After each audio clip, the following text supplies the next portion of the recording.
Hello guys, කොහමද? සුබ දවසක් ඔයාලා සියලු දෙනාටම. Enter Finland YouTube channel එකට ඔයාලා සාදරයෙන් ආදරයෙන් පිළිගන්නවා. මම එන්නේ හුඟ දවසකින් වීඩියෝ එකක් අරගෙන මේ මට ගිය දවස් ටිකේ තිබ්බ මගේ semester එක අවසානයේ exam.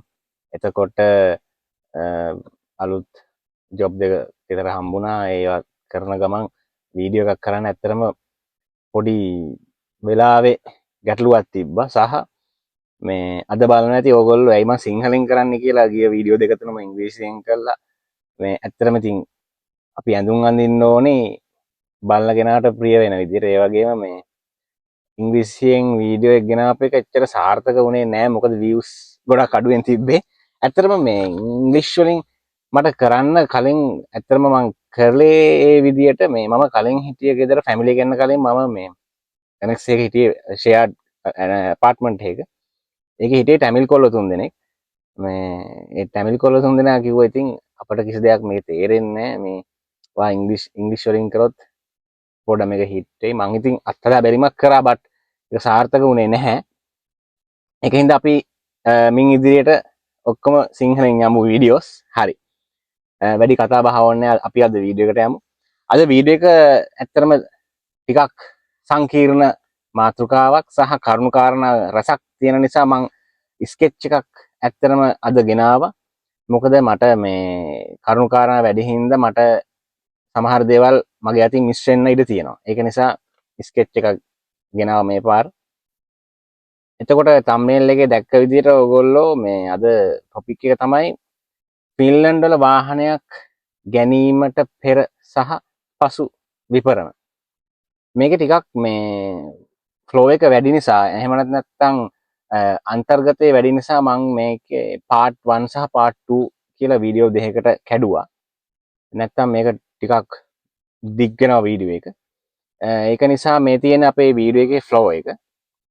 එතකොට ඕනර්ෂිප් ට්‍රාන්ස්ෆර් එක වෙනකම්ම ෆස්ට් වීඩියෝ එකේ part 1 එකේ යනවා. first things to do කියන ටොපික් එකේ ඉඳලා part 2 වීඩියෝ එකේ තියෙනවා. අනිවාර්යෙන් මේ වාහනයක් පදින අයටත් මේක වැදගත් වෙයි කියලා හිතනවා ෆින්ලන්ඩ් වල දැනට ඉන්න. සහ වාහනයක් ගන්න බලාපොරොත්තු වෙන අයට මේක කොහොමත් වැදගත්. අපි එහෙනම් යමු වීඩියෝ එකට. හරි. මුලින්ම අපි බලමු මේ වීඩියෝ දෙකේ ෆ්ලෝ එක. එහෙම නැත්නම් අන්තර්ගතයේ කන්ටෙන්ට් එක. මම ඔයාලට කලින් පෙන්වුව විදිහට මේක තමයි මේ වීඩියෝ දෙකේ part 1 සහ part 2 එකේ අන්තර්ගතයේ වාහනයක් ෆින්ලන්ඩ් වල ගන්න කලින් පෙර සහ පසු විපරුම. ඒකේ ඉස්සෙල්ලාම අපි කතා කරමු මුලින්ම අපි කොහොමද කතා කරන්න ඕන දේ බජට් එක. ඊට පස්සේ අපි දෙවෙනිට මෙහි බ්‍රෑන්ඩ් මොනවද මොඩල් මොනවද. ඊට පස්සේ අපි වාහනයක් ගන්න කොහරද යන්න ඕන කොහෙන්ද හොයන්න ඕන කොහෙන්ද බලන්න ඕන. ඊට පස්සේ අපි හතරවෙනිට කතා කරමු මෙකැනිකල් ඉන්ස්පෙක්ෂන් එක ගැන. එහෙම නැත්නම් දැන් සරලව කිව්වොත් මෙකැනිකල් අපි බලන්න ඕන දේවල් මෙහි. මම සාමාන්‍ය දේවල් මෙහි කතා කරන්න යන්නේ නැහැ. මොකද මම වාහන ගැන එක්ස්පර්ට් කෙනෙක් නෙමෙයි සහ මේ වීඩියෝ එක ටාගට් කරලා තියෙන්නේ ෆින්ලන්ඩ් වලට ආවේනික අපට අලුත් දේවල් බෙදා හදා ගන්න. ඒක හින්දා මෙහාට ආවේනික සහ ලංකාවේ අපි යූස් කරපු නැති දේවල් ටික විතරක් මම මේ වීඩියෝ එකේ කතා කරනවා. වාහනේ සාමාන්‍ය මෙකැනිකල් ප්‍රශ්න ඔයගොල්ලෝ ස්ටඩි කරන්න වෙනම. ඊට පස්සේ පස්වෙනියට අපි කතා කරමු ඩොකියුමන්ට් සම්බන්ධව මෙහි. ඒ කියන්නේ වාහනේ සම්බන්ධ ඩොකියුමන්ට් අපි ගනිද්දි. ඊට පස්සේ 6 වෙනියට ඕනර්ෂිප් ට්‍රාන්ස්ෆර් එක. මෙහි අපේ ලංකාවේ වගේ MT6 පොත් මෙහි නැහැ. මෙහි ඕනර්ෂිප් එක ට්‍රාන්ස්ෆර් වෙන්නේ ඔන්ලයින්. අපි ඒක ගැන කතා කරමු ඇප් එක හරහා. ඊට පස්සේ ඕනර්ෂිප් එක ට්‍රාන්ස්ෆර් කරලා ඔයා වාහනේ ගත්තට පස්සේ first things to do මොනවාද අපි ඉස්සෙල්ලාම වාහනේ අරන් කරන්න ඕන මොනවාද ෆින්ලන්ඩ් වල අපි ඒක ගැන කතා කරමු. ඊට පස්සේ වාහනේ අරගෙන මේන්ටෙනන්ස් ගැන කතා කරමු. අර මම කලින් කිව්ව විදිහට නෝමල් වාහනයක මේන්ටෙනන්ස් ගැන කතා කරන්නේ නැහැ. උදාහරණයක් විදිහට ෆින්ලන්ඩ් වල අපි තෙල් ගහගන්නේ කොහොමද? සහ මෙහි මොනවාද ටිකක් අපි වෙනස් මොනවාද මේන්ටෙනන්ස් දේවල්. එතකොට ස්පෙයා පාර්ට්ස් කොහෙන්ද ගන්නෙ? කොහොමද ගන්නෙ? අපි ඒ ගැන කතා කරමු. ඊට පස්සේ අන්තිමටම අපි කතා කරමු vehicle tax එක ගැන. මොකද ලංකාවේ අපිට හම්බ වෙච්ච නැති මාතෘකාවක්. අපි vehicle tax එක මෙහි කොහොමද හැදෙන්නේ? එතකොට ඒ ගණන් හිලව් කොහොමද? අපි ගෙවන්න ඕන කොහොමද? කොයි කාලෙද ගෙවන්න ඕන අපි ඒ ගැන කතා කරමු. හරි. එහෙනම් අපි පළවෙනි අනුමාතෘකාවට යමු. මේක නිකන් පාඩමක් වගේ.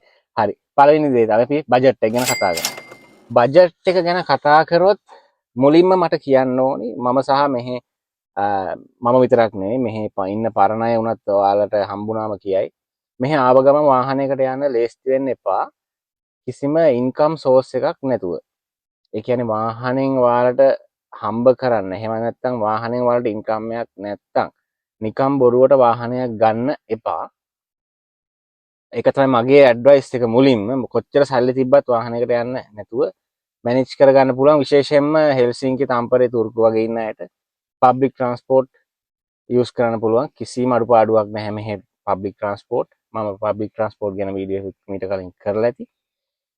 දුර ඉන්න අයට පොඩ සිටුවේෂන් එක වෙනස් වෙන්න පුළුවන්. මොකද ළඟම ලිඩල් එකට ළඟම කේමාගට් එකට ළඟම ෂොප් එකට ටිකක් ගොඩක් දුර පයින් යන්න වෙයි. බස් නැහැ. විනා පැයෙන් පැයට වගේ එහෙම වෙන්න ඉඩ තියෙනවා. ඒ වෙලාවල් වලදී සිටුවේෂන් එක වෙනස් වෙන්න පුළුවන්. බට් මගේ සමරයිස් ඇඩ්වයිස් එක තමයි වාහනයකට ආව ගමන් යන්න එපා කියන එක. එතකොට බජට් එක ගැන කතා කරද්දී මෙහි බජට් එක එච්චර යන්නේ නැහැ ලංකාවට සාපේක්ෂව. මොකද 2003 5 10 වගේ වාහනයක් ඔයාලට යුරෝ 1000 5000 අතරේ ගානකට හොඳ වාහනයකට යන්න පුළුවන්. උදාහරණයක් විදිහට යුරෝ 1000කට ඔයාලට Volkswagen එකක් එතකොට 2000 ගානකට Yaris 2004 2003 Yaris එකක් ගන්න පුළුවන් මේ Toyota. මේ 1000ක් කියන්නේ සාමාන්‍යයෙන් යුරෝ 1000ක් කියන්නේ අපේ ලංකාවේ සල්ලි වලින් ලක්ෂ 3යි 3මාරක් වගේ ඒ ගානකට. ඔව්. ඒ වුණාට වාහනයකට යන්න එපා මුලින්ම. ඉන්කම් එකක් නැතුව. ඔයාලා මෙහෙ ඇවිල්ලා මුලින්ම මේ ඉන්කම් සෝස් එකක් හොයාගන්න. මගේ මේ ටිප් එක මේ උදාහරණයක් විදිහට වෝල්ට් වෙන්න පුළුවන්, ෆුඩෝර් වෙන්න පුළුවන්, ඩිලිවර් වෙන්න පුළුවන්. මේ හරි උදාහරණයක් විදිහට මම කියන්නකො මෙහෙම ඉන්කම් සෝස් එකක් හොයාගත්තොත් ඔයාලට වාහනේ ගාන මාසෙන් හොයන්න පුළුවන්. කෙටිම කිව්වොත්. මොකද මේ ෆුඩෝර වෝල්ට් දුනේ සහ අනිත් දේවල් ඉන්කම් ගන්න විදි දන්න අය දන්නවා. වාහනේ ගාන මාසෙන් හොයන්න පුළුවන්. දැන් ලංකාවේ එහෙම කීරවත් හොයන්න බෑනේ. නේද? ඒක නිසා මම මේ පුනපුනාම කියන්නේ ඉන්කම් සෝස් එකක් හොයාගෙන වාහනයකට යන්න. හරි. එතකොට දෙවැනි කාරණාව අපි කතා කරමු බ්‍රෑන්ඩ් සහ මොඩල්. මෙහි කියා ඉඳලා ටෙස්ලා වෙනකන් වයිඩ් ස්ප්‍රෙඩ් රේන්ජ් එකක වාහන තියෙනවා. සහ අපි ලංකාවේ යුරෝප් වාහන පාවිච්චි කරේ ඇත්තටම නැත්තේ සහ පාවිච්චි කරන්න අකමැති වුණේ ස්පෙයා පාර්ට්ස් වල හිඟතාවය සහ ගණන් වැඩි හින්දා. බට් මෙහි යුරෝපේ ස්පෙයා පාර්ට්ස් ඕන තරම් තියෙනවා සහ පාර්ට්ස් වල මිල ගණන් අඩුයි. හැබැයි ටොයෝටා වාහන වලට වඩා ස්පෙයා පාර්ට්ස් වල මිල චුට්ටක් වැඩි යුරෝප් වීකල්ස් වල. සහ එතකොට බ්‍රෑන්ඩ් එකක් තෝරගනිද්දී ඔයාලා බලන්න ඒකේ මේන්ටෙනන්ස් එක මුලින්ම. උදාහරණයක් විදිහට අපි ටොයෝටා වාහනයකට යනවා නම් ඒකේ මේන්ටෙනන්ස් කොස්ට් එක අඩුයි. දැන් උදාහරණයක් විදිහට මම ගන්නම් Volkswagen හරි ෆෝඩ් එකක් ගමු. ෆෝඩ් එකේ එන්ජින් රිපෙයාර් එකක් ආවොත් පොඩක් රීච් කරන්න එන්ජිමට අමාරුයි. Volkswagen වල වගේ එන්ජින් එක රීච් කරන්න අමාරුයි මෙකැනික්ට. ඒතකොට ටිකක් ගලවන්න කියන්න වෙනව වෙලාව යනවා. බට් ටොයෝටා එන්ජින් එකකට ටක් ගාලා රීච් කරන්න පුළුවන් මෙකැනික් කෙනෙක්ට. අර ඒ වගේ. එතකොට මෙහෙ මොකද මේ ලේබර් කොස්ට් එක ටිකක් වැඩි මෙහෙ. බට් මම මේ කියන්නේ මේ ටොයෝටා එකට යන්න කියන එක නෙමෙයි. ටොයෝටා වැදපු වාහන තියෙනවා ගන්න දෙයක් නැති මම S දෙකෙන්ම දැකලා තියෙන හින්දා මම වාහනේ ගන්න කලින් මම ගිහලා බලපු හින්දා මට තේරෙනවා යුරෝප් වාහන හොඳටම හොඳයි. සමහර ටොයෝටා ඒව ගන්න දෙයක් නෑ යූස් කරපු හැටි. ඒක වෙනස් වෙනවා. මම මෙතනින් අදහස් කරන්නේ ටොයෝටා වලට යන්න කියන එක නෙවෙයි. බට් ඒ දේවල් ගැන ඔයාලා සමබරව බැලන්ස් එකේ හිතන්න. මම පදින්නෙත් Volkswagen වාහනයක්. කිසිම ලෙඩක් දුකක් නැහැ. සැපයි ටිකක් වාහනේ. ටොයෝටා වලට වඩා ටිකක් ඉඩ පහසුව තියෙනවා. ටිකක් තෙලුත් නෝමල්. හැබැයි තෝරගනිද්දී 1.2 හරි 1.cc 1 වගේ වාහනයකට යන්න. මොකද 1.2 cc පයින්නවා කියන්නේ වාහනේ තෙල් කරනවා අඩුයි කියන එක. ඒවා අමතර කාරණා. ඊළඟට අපි යමු මේ හරි වාහනේ කොහෙන්ද ගන්නෙ කියන එක. අපි කොහෙන්ද හොයාගන්නේ වාහනේ? where to find. හරි. මුලින්ම මං කිව්වනේ ඔයාලා ආව ගමන් වාහනයකට යන්න එපා, බ්‍රෑන්ඩ් නිව් එකකට විශේෂයෙන්ම යන්න එපා. බ්‍රෑන්ඩ් නිව් එකකට යන්න ඔයාලා ගෙවන්න ගන්න බැහැ ආව ගමන්. මොකද වාහනයක් ලීස් කරලා ගන්නව නම් ඔයාලට අඩුමතරමේ මාස 3ක පේසිප් පෙන්වන්න ඕන, වර්ක් කොන්ට්‍රැක්ට් එකක් පෙන්වන්න ඕනේ. සහ සමහර තැන්වල ඉල්ලනවා, ඒගොල්ලෝ කියනවා අඩුම අවුරුද්දක්වත් ෆින්ලන්ඩ් වල ඉන්න ඕන කියලා. ඒ වගේ කන්ඩිෂන්ස් ඇතුලේ තමයි වාහන ලීස් එකකට ඕගොල්ලන්ට යන්න පුළුවන්. හරි අපි කතා කරමු සෙකන්ඩ් හෑන්ඩ් වාහනයක් ගන්න යද්දී කොහෙන්ද අපි ගන්න පුළුවන්, කොහෙද අපි බලන්න ඕන. මුල්ම තැන තමයි Facebook මාකට් ප්ලේස් එක. මාකට් ප්ලේස් එකේ තියෙනවා ගොඩක් සෙකන්ඩ් හෑන්ඩ් වාහන, හොඳ තත්ත්වයේ තියෙන ඒවා තියෙනවා. ඊට පස්සේ කවමුක්ස් එක තියෙනවා. ඊට පස්සේ නෙත්ති අවුටෝ එක වෙබ්සයිට් එකේ තියෙනවා. සකා එක තියෙනවා. ඊට අමතරව මේ තව දෙයක් මේ අපේ රියසෙවන වගේ මෙහි තියෙන වෙබ්සයිට් එක තමයි නෙත්ති අවුටෝ එක. නෙත්ති අවුටෝ එකේ දැන් වාහනයක් ඔයගොල්ලෝ සර්ච් කරද්දී අනිවාර්යෙන් ෆිල්ටර්ස් ගිහිල්ලා රෝඩ් වර්දි සහ ඔයාලගේ අවශ්‍ය මොඩල් එක, රේන්ජ් එක තෝරන්න සහ රෝඩ් වර්දි කියන එක තෝරන්න. මොකද මෙහි මේ ස්පෙයාර්ස් වලට විකුණන වාහන සහ රෝඩ් වර්දි, රෝඩ් අන්වර්දි කියලා දෙකක් තියෙන්නේ. මෙහි ඩිකමිෂන් කරපු වාහන තියෙනවා. ඒ කියන්නේ පාරේ දුවන්න බෑ, ඒ වාහනේ කැඩලා තියෙන්නේ.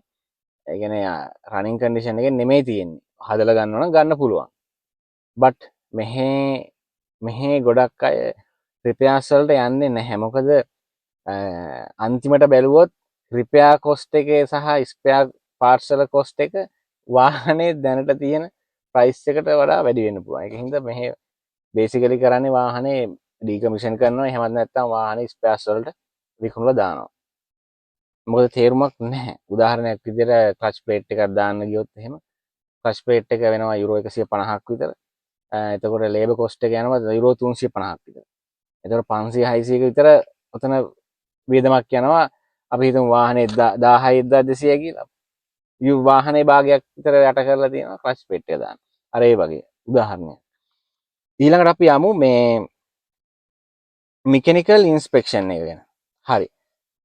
මේක ටිකක් කතා කරන්න දේවල් තියෙනවා. මේ මෙකැනිකල් ඉන්ස්පෙක්ෂන් එක කියන්නේ ඔන්න දැන් අපි FB මාකට් ප්ලේස් එකේ හරි කොහේ හරි අපි වෙන වාහනයක් හොයාගත්ත කියමුකෝ. ඔන්න දැන් අපි කතා කරගෙන මේ අයිතිකාරයා ඕන හම්බ වෙන්න ඔන්න දැන් අපි යනවා.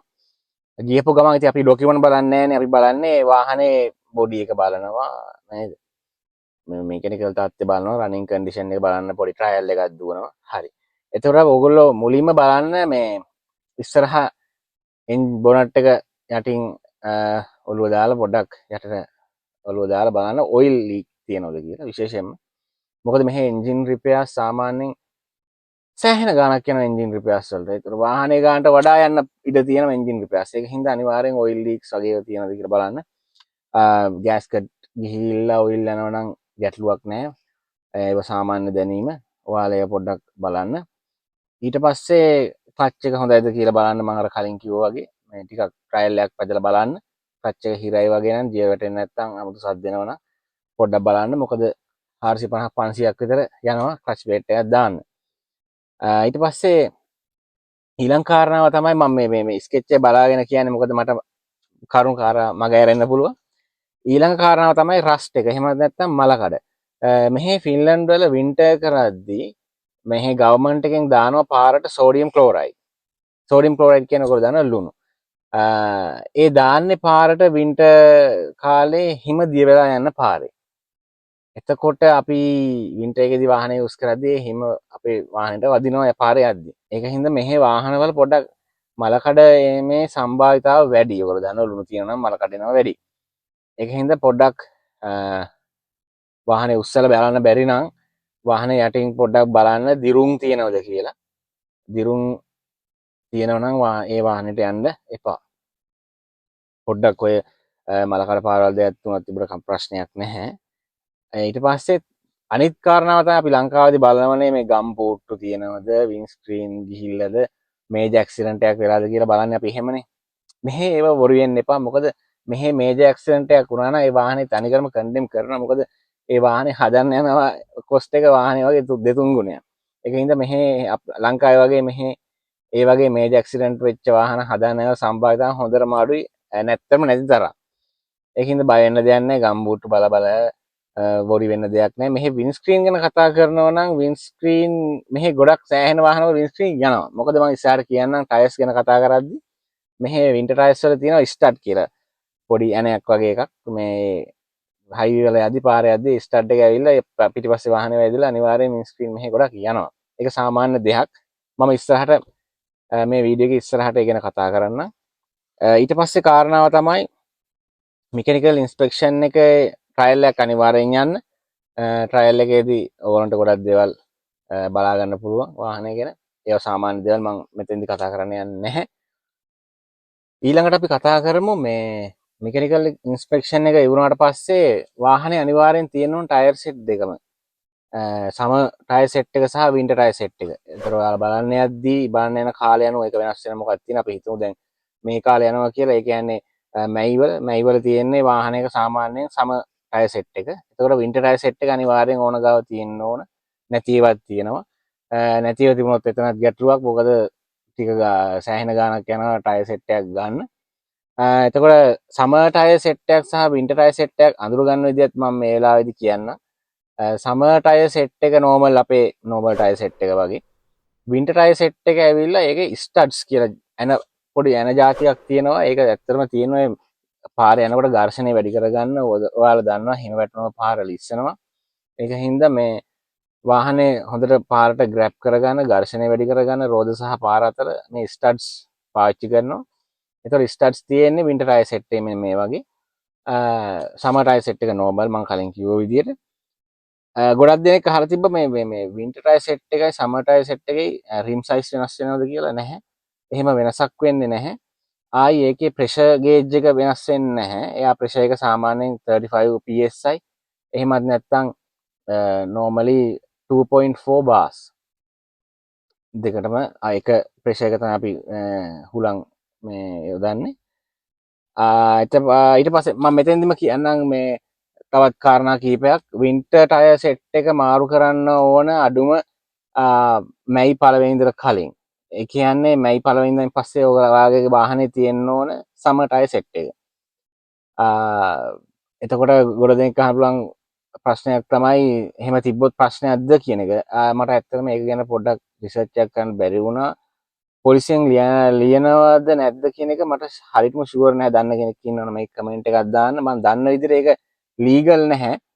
දැන් අපි හිතමු ඇක්සිඩන්ට් එකක් වුණා කියලා මැයි පළවෙනිදාන් පස්සේ ඔයාලා වින්ටර් ටයර්ස් දාගෙන ගිහිල්ලා ඇක්සිඩන්ට් එකක් වුණොත් ඉන්ෂුරන්ස් එක ක්ලේම් වෙන්නේ නැහැ. ඒගොල්ලෝ බලනවා මොන ටයර් සෙට් එක තියෙන්නේ කියලා. මොකද සමර් පීරියඩ් එකේ වින්ටර් ටයර්ස් දාලා පදින්නත් බෑ. වින්ටර් ටයර්ස් පීරියඩ් එකේ අනේ විශේෂයෙන්ම සමර් ටයර්ස් දාගෙන පදින්න බෑ. අර ඒ වගේ මේ ගොඩක් කතන්දර ටිකක් තියෙනවා එතන. ඉන්ෂුරන්ස් එහෙම ක්ලේම් කරද්දි. ඒ හින්දා ඒව ගැටලු. සාමාන්‍යයෙන් වින්ටර් ටයර් සෙට් එකක් මාරු කරන්න යුරෝ 30ක් විතර යනවා රිම් එකත් එක්කම ටයර් එක ගලලා මාරු කරන්න. ඕගොල්ලන්ට ගෙදරදි කරගන්න පුළුවන්. අපි හිතමු දැන් රිම් නැතුව තමයි ඊළඟ සෙට් එක තියෙන්නේ කියලා නිකන් ටයර් එක විතරක්. එතකොට යුරෝ 100ක් විතර යනවා මේ රිම් ටික ඒ කියන්නේ සමර් ටයර් සෙට් එකේ රිම් ටිකට වින්ටර් ටයර් සෙට් එක හයි ගන්න යුරෝ 100ක් 120ක් විතර ගන්නවා. ඒක හින්දා ඔයා බලන්න අනිවාර්යෙන් රිම් ටිකත් එක්කද ඊළඟ ටයර් සෙට් එක තියෙන්නේ කියලා ඕන ගාව. රිම් නැතුව නම් තියෙන්නේ ඒක පොඩි ප්‍රශ්නයක්. මොකද රිම් ටික වෙනම ගන්නත් ඕන සහ අර මාරු කරන්න යද්දි සෑහෙන ලොකු ගාණක් යනවා මේ රිම් එකෙන් මාරු කරන්න යද්දි. නිකම්ම ටයර් එක හයි කරනට වඩා. ටයර්ස් ගැන කතා කරද්දී මට කියන්න බැරි වෙච්ච දෙයක් තමයි මේ ටයර්ස් ඇවිල්ලා අවුරුදු 6කට වඩා අඩු. ඒ කියන්නේ නිෂ්පාදන වර්ෂය අවුරුදු 6කට ආපස්සට ගත්තොත් ඒ අවුරුදු 6 ඇතුළේ තියෙනවා නම් තමයි මෙහි රෙකමන්ඩ් කරන්නේ. බට් අවුරුදු 10ක් වෙනකන් ඔයාලට යූස් කරන්න පුළුවන් මැනුෆැක්චර් ඩේට් එක ආපස්සට. බට් මේගොල්ලෝ රෙකමන්ඩ් කරන්නේ අවුරුදු 6යි මම දන්න විදියට. අවුරුදු 10ට වඩා පරණයි නම් ඇනුවල් ඉන්ස්පෙක්ෂන් එක මෙයාලා ෆේල් කරනවා. ඇනුවල් ඉන්ස්පෙක්ෂන් එක කියන්නේ කත් සසුස් එක. කත්සසුස් එක ගැන අපි මම ඉස්සරහට මේ වීඩියෝ එක ගැන කතා කරන්න. කත්සසුස් එක ඇවිල්ලා ටිකක් ලොකු මාතෘකාවක්. අපි ඒ ගැන කතා කරමු අනිවාර්යෙන්. එතකොට ඔයාලා ඒ ටයර් එක මොන වර්ෂද නිෂ්පාදනය කරලා තියෙන එක බලා ගන්න. ටයර් එකේ රිම් එක පැත්තේ ඒ කියන්නේ බැලුවට පස්සේ ඔයාලට තේරෙනවා මේ අංක 4ක් තියෙනවා. මම ඒ ගැන දීර්ඝ වශයෙන් කියන්න යන්නේ නැහැ. මුල්ම අංක දෙකෙන් අංක 4 මුල්ම අංක දෙකෙන් කියන්නේ නිෂ්පාදිත සතිය එහෙම නැත්නම් වීක් එක. ඊට පස්සේ තමයි අවුරුද්ද තියෙන මේ විදිහට. ඒකෙන් බලන්න පුළුවන් ටයර් සෙට් එක කොච්චර පරණයිද කියලා. හරි. ඊට පස්සේ වාහනේ මයිලේජ් එක බලන්න. මේක ගොඩක් බලපාන්නේ හයිබ්‍රිඩ් වලට මයිලේජ් එක වැඩි නම් හයිබ්‍රිඩ් හයිබ්‍රිඩ් වාහනයක ටිකක් ප්‍රශ්නයක්. නමුත් මැනුවල් වාහනයක නම් මයිලේජ් එක ටිකක් වැඩිපුර තිබ්බට කමක් නැහැ. වාහනේ හොඳ කන්ඩිෂන් එකේ තියෙනවනම් මෙහි කොහොමත් ලංකාවේ වගේ මයිලේජ් එක ඕනර්ස්ලා ගාන වැඩි වෙද්දි මයිලේජ් එක අඩු වෙන්නේ නැහැ. සහ මෙහි ඕනර්ස්ලා ගාන එච්චර බලන්නෙත් නැහැ. මෙහි බැලුවොත් බලන්නේ මේ මයිලේජ් එක විතරයි. අපේනේ ඉතින් මේ කීයක්ද ඕනර්ස් ප්‍රීවියස් ඕනර්ස්ලා කීයද ඕනර්ස්ලා වැඩි වුණොත් වාහනේ හොඳ නැහැ කන්ඩෙම් කරන එහෙම ප්‍රශ්නයක් මෙහෙ නැහැ. මේ ඕනර්ස්ලා ගාන කීය වුණත් ප්‍රශ්නයක් නැහැ. වාහනේ හොඳයි නම් සහ ඇත්තටම මෙහෙම තමයි වෙන්න ඕන. මයිලේජ් එක වැඩි අඩු මම දැකලා තියෙන මට හම්බුණා මේ වාහනේ ගන්න කලින් මේ මයිලේජ් එක අඩු බට් වාහනේ පාවිච්චි කරපු විදිහ අන්තිමයි. ගන්න දෙයක් නැහැ. අර ඒ වගේ පැති දෙකක් තියෙනවා. ඔයගොල්ලෝ ගිහිල්ලා තමයි බලන්න ඕන වාහනේ ගනිද්දි. කෙමිකල් ඉන්ස්පෙක්ෂන් එකෙන් පස්සේ අපි එමු ඩොකියුමන්ට් සම්බන්ධව කතා කරන්න. ඔන්න දැන් අපි හිතමු දැන් අපි බලන්න ගිය වාහනේ මෙකැනිකලි පාස්. වාහනේ හොඳයි, කන්ඩිෂන් එක හොඳයි, රනින් කන්ඩිෂන් එක හොඳයි. දැන් අපි වාහනේ ඩොකියුමන්ට් පැත්ත බලන්න ඕන. මෙහි ෆින්ලන්ඩ් වල බේසිකලි කියන්න තියෙන්නේ මෙහි බලන්න ප්‍රධාන ඩොකියුමන්ට් දෙකයි තියෙන්නේ. එක කත්සසුස් රිපෝට් එක සහ හුල්තොගිරිය කියන්නේ මෙහි සර්විස් රෙකෝඩ් බුක් එකට. ඒක නැතුණත් ගැටලුවක් නැහැ. බට් එක තියෙනවා හොඳයි. වාහනේ රෙකෝඩ්ස් ටික තියෙනවා. ඔයිල් මාරු කරලාද කියලා බලා ගන්න පුළුවන්. සහ ඒක අපේ රෙකෝඩ් ඉස්සර ගන්න පුළුවන්. කත්සසුස් එක කතා කරනවා. කත්සසුස් එක කියන්නේ මේ ෆින්ලන්ඩ් වල වාහනයකට අඩුම කියන්නේ අඩුම මිනිමම් අවුරුද්දකට සැරයක් කරන්න ඕන සර්විස් එකක්. මේක බේසිකලි අපි අපට හඳුනන්න පුළුවන් මෙහෙම. පාරේ දුවන්න ඒ වාහනේ වර්දිද? එහෙම නැත්නම් පාරේ දුවන කන්ඩිෂන් එකේ ඒ වාහනේ තියෙනවද කියලා මෙහි ෆින්ලන්ඩ් රජයෙන් දෙන සහතිකයක් තමයි කත්සසුස් එක කියන්නේ. දැන් මේක ඇවිල්ලා වෙනස් වෙනවා මෙහෙම. දැන් අපි හිතමු බ්‍රෑන්ඩ් නිව් වාහනයක් කියලා. ඒ බ්‍රෑන්ඩ් නිව් වාහනේ අවුරුදු 4ක් යනකම් කත්සසුස් අවශ්‍ය වෙන්නේ නැහැ. අවුරුදු 4 පැන්නම අවුරුදු 10ක් වෙනකම් අවුරුදු දෙකෙන් දෙකට තමයි කත්සසුස් එක කරන්න තියෙන්නේ. දැන් ඔයාගේ ගත්ත වාහනේ අවුරුදු 10ක් වෙනවා නම් රෙජිස්ටර් කරලා කෙනෙක් මගෙන් ඇහුවා මේක රෙජිස්ටර්ඩ් වර්ෂයේ ඉඳලාද මැනුෆැක්චර් වර්ෂයේ ඉඳලාද? අපි හිතමු මේ අවුරුද්දේ රෙජිස්ටර් කරලා තියෙන්නේ කියලා 90 ගණන් වල හදපු වාහනය. තව අවුරුදු 4කින් තමයි යාට කත්සසුස් කරන්න පටන් ගන්න තියෙන්නේ. රෙජිස්ටර් කරන වර්ෂය තමයි බලපාන්නේ කත්සසුස් එකට. මැනුෆැක්චර් ඩේට් එක නෙමෙයි. ඒ කියන්නේ බේසිකලි පාරට දාන්නේ කවද්ද අන්න එදා ඉඳන් තමයි කත්සසුස් එක වැලිඩ් වෙන්නේ ඉස්සරහට. හරි මං කිය හිටියේ වාහනේ අවුරුදු 4ක් ගියාට පස්සේ තමයි කත්සසුස් කරන්න පටන් ගන්න ෆින්ලන්ඩ් වල. ඊට පස්සේ අවුරුදු 10ක් වෙනකම් දෙකෙන් දෙකට යන්නේ 4 ඉඳලා. ඊට පස්සේ 10ට වැඩි නම් ඔයාගේ වාහනේ රෙජිස්ටර් කරලා ෆින්ලන්ඩ් වල ඇනුවලි කරන්න ඕනේ. ඒ කියන්නේ වාර්ෂිකව කත්සසුස් එක කරන්න ඕනේ. ඒ කරන්න තියෙන්නේ කොහේද කියලා මං විශේෂයෙන් දාන්නේ නැහැ. මොකද කත්සසුස් නියර්බයි මී කියලා ගැහුවනම් ඔයාගේ Google මැප් එකේ තැන් ටික එයි. ඒකේ ලොකු දෙයක් නැහැ. ඊට පස්සේ කතා කරන්න තියෙන්නේ හරි කෙනෙක්ට මෙහෙම ප්‍රශ්නයක් කියන්න පුළුවන්. කත්සසුස් එක ෆේල් වුණොත් මොනවද කරන්න ඕන? හරි. අපි හිතමු දැන් ඔයාගේ වාහනේ කත්සසුස් එක ෆේල් වුණා. මොකද අපි ඉන්ස්පෙක්ට් කරන තැනට ගිහිල්ලා කත්සසුස් එක ෆේල් වුණාට පස්සේ ඒගොල්ලෝ 1 month period එකක් දෙනවා අපට හදාගන්න. තියෙන්නේ normal ඔය ලයිට් වල ප්‍රශ්න සහ පොඩි ප්‍රශ්න නම් පාරේ දිවට කමක් නැහැ කියන එක තමයි මම දන්නේ. මේක බලනවා නම් ගොඩක් දේවල් දන්න කෙනෙක් මාව හරි ගස්සන්න කමෙන්ට් එකක් දාන්න. බට් ලොකු මේජර් ෆෝල්ට් එකක් තියෙද්දි පාරේ දුවන්න බෑ. ඒගොල්ලෝ රෙකමන්ඩ් කරන්නේ නැහැ පාරේ දුවන්න. ඔයාලට දුවනවා දුවන්න පුළුවන් ළඟම කත්සස්සුස් එකට විතරයි කත්සස්සුවක් කරගන්න. එහෙම නැත්නම් පාරේ ඩ්‍රයිව් කරන්න බෑ. සහ ඒ දීපු 1 month කවුන්ට්ඩවුන් එක ඩෙඩ්ලයින් එක පහ වුණොත් වාහනේ කොහොමටවත් අඩුම තරමේ කත්සස්සුස් එකටවත් ඔයාලට ඩ්‍රයිව් කරගෙන පාරේ යන්න බෑ. ඔයාලට යන්න වෙන්නේ ගරාජ් එකට හෝ කත්සස්සුස් එකට ටෝවින් කරගෙන. පාරේ දුවන්න බෑ වාහනේ ඒ දීපු 1 month ඩෙඩ්ලයින් එකත් පැන්නොත්. ඔය ටික ඔළුවේ තියාගන්න. ඊට පස්සේ අපි යමු ඊළඟ කාරණාවලට. කෙනෙක් මගෙන් අහන්න පුළුවන් කත්සස්සුස් එක ෆේල් වෙන්නේ ඇයි කියලා. සාමාන්‍යයෙන් කත්සස්සුස් එක ෆේල් වෙන්නේ මෙකැනිකල් ෆෝල්ට් වලට සහ ඔයාලගේ වාහනේ පොඩි පොඩි දේවල් වෙන්න පුළුවන්. විශේෂයෙන්ම ගෙවිච්ච වයිපර් බ්ලේඩ්ස් සහ පත්තු වෙන්නේ නැති හෙඩ්ලයිට්ස්, පත්තු වල් පිච්චීම, එතකොට සිග්නල් ලයිට් පිච්චුනොත් ඒ කත්සස්සුස් එක ෆේල් කරනවා. සහ වින්ස්ක්‍රීන් එකේ ලොකු ඉරවල් ගිහිල්ලා තිබුණොත් පොඩි ඩොට් වගේ තිබ්බට ගැටලුවක් නැහැ. ඒක කන්සෙප්ට් එක තියෙන්නේ ඩ්‍රයිවර්ගේ විෂුවල් එකට බාධාවක් වෙනවා නම් වින්ස්ක්‍රීන් එකේ තියෙන ඉරි ඒක ෆේල් වෙන්න හේතුවක්. නැතුව පොඩි ඩොට් එහෙම ස්ටඩ් වැඩිච්ච ඒවා තිබ්බට එහෙම ෆේල් කරන්නේ නැහැ. අනිත් කාරණා ගොඩක් සෑහෙන ගොඩක් තියෙනවා. ඔයිල් ලීක් වෙනවා නම් ෆේල් කරනවා. අර ඒ වගේ දේවල් ගොඩක් තියෙනවා. මෙතන කතා කරන්න බෑ. ඒවා මොන වගේ දේවල් වෙන්න පුළුවන් සෑහෙන වෙරයිටි එකක් තියෙනවා. මම ඔය කිහිපයක් තමයි ඔයාලට කිව්වේ. ඊට පස්සේ ෆේල් කරනවා කාබන් මොනොක්සයිඩ් වැඩි වුණොත්. කාබන් ඩයොක්සයිඩ් නෙමෙයි කාබන් මොනොක්සයිඩ්. ඔතන පොඩි ග්‍රජ් එකක් තියෙනවා. මිනිස්සු හිතන්නේ කාබන් ඩයොක්සයිඩ් වැඩි වුණාම ෆේල් කරනවා කියලා. නැහැ. කාබන් ඩයොක්සයිඩ් කියන්නේ අපට විෂ වායුවක් නෙමෙයි. අපි එහෙනම් අපි මිනිස්සු ප්‍රාශ්වාස කරද්දිත් අපි පිට කරන්නේ කාබන් ඩයොක්සයිඩ් නේ. ඒක විෂ වායුවක් වෙන්නේ කොහොමද? කාබන් මොනොක්සයිඩ් තමයි මේ එමිෂන් එකේදී පිට වෙන විෂ වායුවට තියෙන. ඒතර කාබන් මොනොක්සයිඩ් ප්‍රතිශතයක් තියෙනවා. අයිඩල් එකේදී 0.5යි තියෙන්න ඕන. සහ RPM එක 2500යි 3000යි අතර නම් කාබන් මොනොක්සයිඩ් තියෙන්න ඕන 3%ක් වගේ 0.3ක් වගේ percentage එකක්. ඒ percentage පැන්නම තමයි කත්සස්සුක ෆේල් කරන්නේ. දැන් කෙනෙක් අහන්න පුළුවන් කාබන් මොනොක්සයිඩ් වැඩි නම් අපි මොනවද කරන්න ඕන කියලා. ගොඩක් දේවල් තියෙනවා. ස්පාක් ප්ලග් ටික මාරු කරන්න පුළුවන්. එයාර් ෆිල්ටර් එක මාරු කරන්න පුළුවන්. සහ ඔක්සිජන් සෙන්සර් එක මාරු කරන්න පුළුවන්.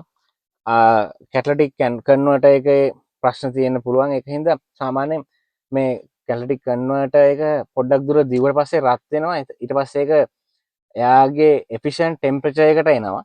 ඒක හින්දා ගොඩක් අය කරන්නේ කස්සස්සු එක දාන කලින් ටිකක් දුර දුවනවා.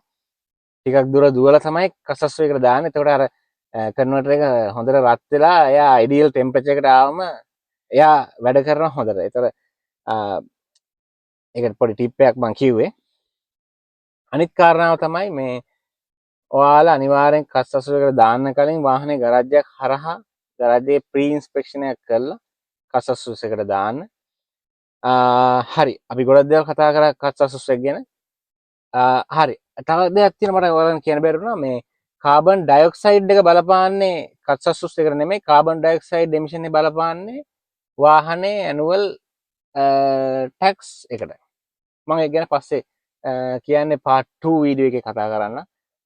vehicle tax එකේදී මම කතා කරන්නම් කාබන් ඩයොක්සයිඩ් එමිෂන් එකේ ප්‍රතිශතය අනුව කොහොමද ඔයාගේ වාහනේ කැටගරිය රජයේ ටැක්ස් එකට වැටෙන්නේ කියලා. හරි. ඊළඟට අපි කතා කර හිටියේ මේ ඩොකියුමන්ට් සම්බන්ධයෙන්. ඊළඟ ඩොකියුමන්ට් එක තමයි හුල්තෝ කිරිය. හුල්තෝ කිරිය කියන්නේ ඔයගොල්ලෝ දන්නවා ෆිනිෂ් වලින් පොත කියලා කියන්නේ. මේක ඇවිල්ලා බේසිකලි සර්විස් පොත. එතකොට සර්විස් පොතේ තියෙන්නේ ඔයගොල්ලෝ ඔයිල් මාරු කරපුවා, මයිලේජ් එක, ඔයිල් ෆිල්ටර් ඔයිල්, එතකොට ස්පෙයා පාර්ට්ස් හයි කරපුවා වෙන්න පුළුවන්. ටයර් මාරු කරපුවා වෙන්නත් පුළුවන්. ඒ රෙකෝඩ් එක තමයි තියෙන්නේ. ඒකේ ලොකු දෙයක් නැහැ ලංකාවේ වගේම තමයි. ඒකින්ද මම ඒ ගැන වැඩිපුර කතා කරන්න යන්නේ නැහැ මේ වෙලාවේ. ඊට පස්සේ කතා කරන්න තියෙන්නේ අපිට 6 වෙනි කරුණු කාරණාව ගැන, ඕනර්ෂිප් ට්‍රාන්ස්ෆර් එක ගැන. මෙහේ MT6 වගේ අපේ ලංකාවේ මේ MT6 එක වගේ පොත් පුරපුර අස්සං කර කර RMB දෙන්න දෙයක් නැහැ. මෝටර් රථ දෙපාර්තමේන්තුවට යවන්න දෙයක් නැහැ. ඔක්කොම වෙන්නේ ඔන්ලයින්. මෙහි තියෙනවා ට්‍රැෆිකොම් කියලා ඇප් එකක් සහ වෙබ්සයිට් එකක්. ඒ වෙබ්සයිට් එකට ගිහිල්ලා අයිතිකාරයට පුළුවන්. දැන් අපි හිතමු දැන් ඔන්න වාහනේ ගනුදෙනුව කරන්න යන්නේ අපි. වාහන සල්ලි දුන්න අපි. එතකොට අයිතිකාරය කරන්නේ අයිතිකාරයා තමන්ගේ බෑන්ක් ක්‍රෙඩෙන්ෂියල්ස් වලින් ට්‍රැෆිකොම් වෙබ්සයිට් එකට ලොග් වෙලා තමුන් ඒකේ අයිඩෙන්ටිෆයි කරලා අයිඩෙන්ටිෆිකේෂන් එක බෑන්ක් ක්‍රෙඩෙන්ෂියල් හරහා හරි කොහොම හරි කරලා ලොගින් වෙලා මේ තමන්ගේ නමට තියෙන වාහනය වෙන කෙනෙක්ට පවරන්න එතන ඔප්ෂන් එකක් තියෙනවා. ඒ ඔප්ෂන් එකට ගිහිල්ලා පවරනවා. ඊට පස්සේ ගන්නගෙන එහෙම නැත්නම් ඔයාට තියෙන්නේ ඒක ඔයාගේ බෑන්ක් ක්‍රෙඩෙන්ෂියල් වලින් ලොග් ට්‍රැෆිකොම් වෙබ්සයිට් එකට ලොග් වෙලා ඔයාට තියෙන්නේ ඒ ඔප් එක ඇක්සෙප්ට් කරන්න. එච්චරයි තියෙන්නේ වාහනේ ට්‍රාන්ස්ෆර් එක. හරි. පාර්ට් 1 වීඩියෝ එකේ අවසානයේ තමයි අපි මේ සයින් ටු වන් කරන්න යන්නේ. වාහනේ ගන්න විදිය මම බලන්න ගිය විදිය මම වීඩියෝ කරේ නෑ. ඇත්තටම මේක අවශ්‍යත් නෑ ඔයාලට වැඩකුත් නෑ. මම අවශ්‍ය කරුණු කාරණා ටික ඔක්කොම ගෙනාවා කියලා මම හිතනවා. තවත් ඇඩ් වෙන්න දේවල් තියෙනවා නම් දන්න අය මේකේ කමෙන්ට් එකක් දාන්න. අනිත් අයට වැදගත් වෙයි. එහෙනම් අපි පාර්ට් 2 වීඩියෝ එකෙන් හම්බෙමු. ඔක්කොම ජය වේවා.